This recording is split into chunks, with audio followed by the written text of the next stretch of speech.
رمضان المبارک کے اس مقدس مہینے میں اللہ آپ کے لیے روزہ رکھنا آسان فرمائے اور آپ کو تمام نمازیں پڑھنے کی توفیق عطا فرمائے۔ یہ رمضان آپ اور آپ کے اہل خانہ کے لیے بہت سی خوشیاں، خوشحالی اور یکجہتی کرے۔ سال کا بابرکت مہینہ آ گیا۔ یہ رمضان کا مہینہ ہے۔ روزہ رکھنا، دعا کرنا، گناہوں سے توبہ کرنا۔ اللہ آپ کو اور آپ کے چاہنے والوں پہ بہت ساری نعمتیں نازل کرے۔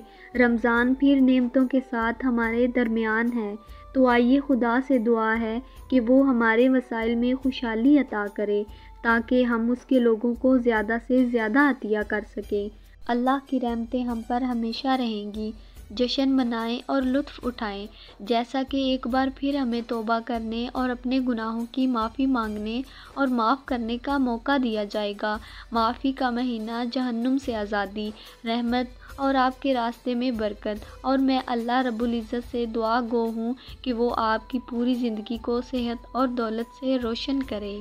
جیسا کہ آپ رمضان کے اس مقدس مہینے کے ہر دن پرہیزگار ہیں، ایمان کی روح، محبت کی گرمی اور یکجہتی کی طاقت ہمیشہ آپ کے ساتھ رہے۔ اس مقدس موقع پر آپ کو اور آپ کی خاندانی طاقت، محبت اور امن کی دعا۔ رمضان المبارک کا یہ مہینہ اللہ آپ پر اور آپ کے اہل خانہ پر بے پناہ رحمتیں نازل کرے۔ رمضان المبارک کی آمد کے مہینے میں شیطان زنجیروں میں جکڑا اور جہنم کے تمام دروازے بند کر دیے تاکہ ہمیں اللہ سے دعا مانگنے سے کوئی چیز نہ روک سکے۔